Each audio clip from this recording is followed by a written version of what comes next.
Hi, in this video we describe the use of piggyback implantation of various combinations of toric and multifocal IOLs to achieve a good refractive result in those patients who need a very high IOL power.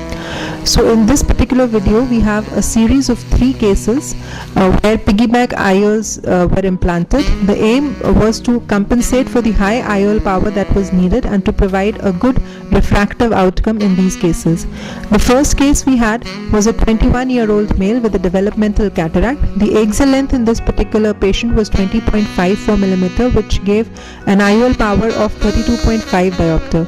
Being a young adult, he was not keen to wear glasses, and therefore the desired IOL was a multifocal IOL, but such a high-powered multifocal IOL was not available commercially at the time of doing the surgery, and therefore the same result was achieved using a combination of a plus 29 diopter multifocal IOL and another plus 3.5 diopter monofocal IOL to achieve spectacle independence. As you can see here, the developmental cataract, this is the main incision and the side port that have been made, and a rhexis was done. Attention has to be paid to a good rhexis because multifocal IOLs, as is the standard procedure, need to be centered very well in the capsular bag for their good result. After the rhexis, because the lens was quite soft, it could easily be aspirated using phaco aspiration, and then the final irrigation aspiration is done here. And this is the plus 29 diopter multifocal IOL available from Care Group India, which is made of hydrophobic acrylic material. As you can see, these are the rings of the multifocal IOL in a close-up photograph, and this multifocal IOL was implanted into the bag, in the capsular bag here, as you can see, and then it was dialed into the position, achieving a good centration within the bag.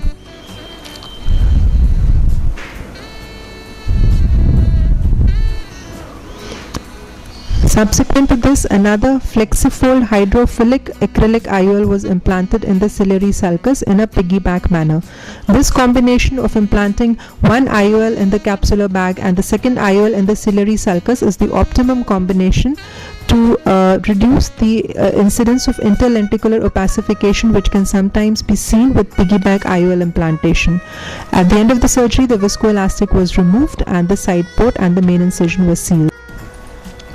The second case was a 52-year-old male who also had high hyperopia, needing a spectacle of plus 8 diopter sphere with a plus 2 diopter cylinder at 180 degrees. So the desired IOL power in this patient was a plus 36 diopter toric IOL, but again, because such a high power toric IOL was not commercially available, so the same result was achieved using a plus 30 diopter toric and a plus 6 diopter monofocal IOL implanted in a piggyback manner. A rhexis was done in a standard fashion, followed by hydrodissection and a standard phaco aspiration, as this was a clear lens.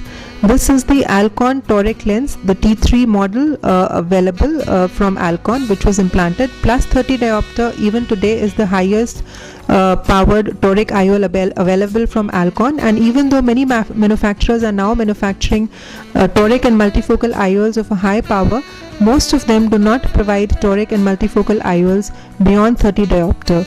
So this Acrosoft toric IOL was implanted in the bag, and it was dialed and positioned to achieve the good alignment according to the axis of astigmatism, as is the standard practice with toric IOLs.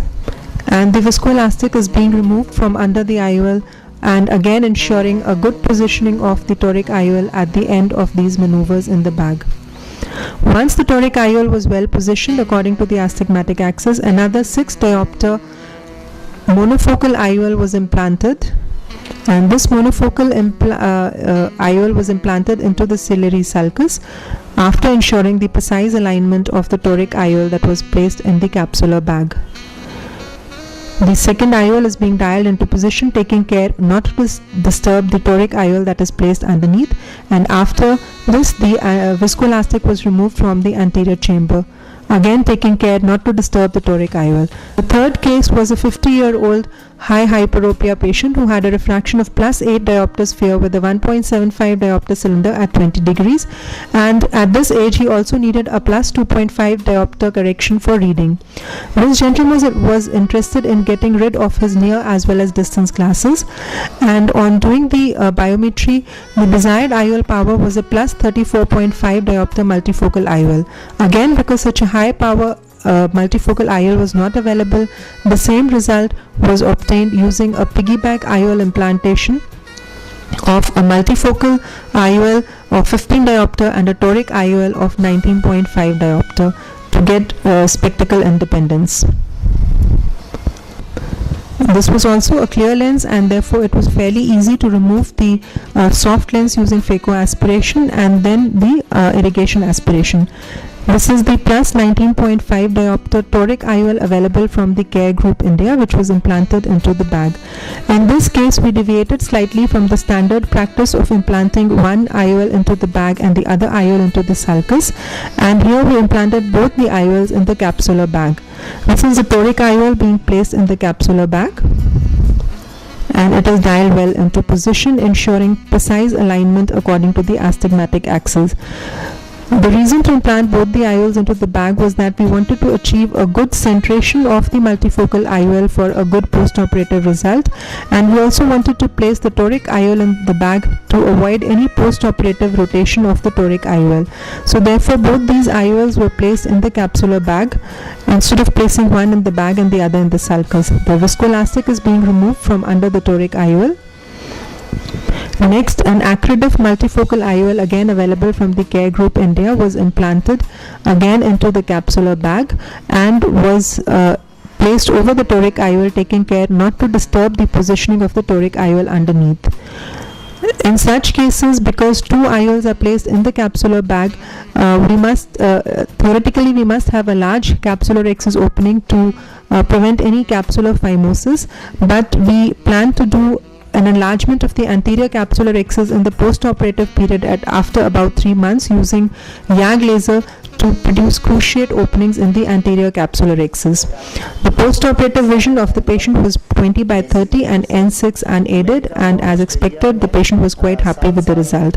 So to summarize, various combinations of monofocal, toric and multifocal IOL implantation in a piggyback manner can be used, and this is a viable and useful option for patients who need a very high power of IOL, because such IOLs are not routinely available from most of the manufacturers who manufacture toric and multifocal or a combination of toric multifocal IOLs, and this produces very good refractive outcome in such patients. Thank you.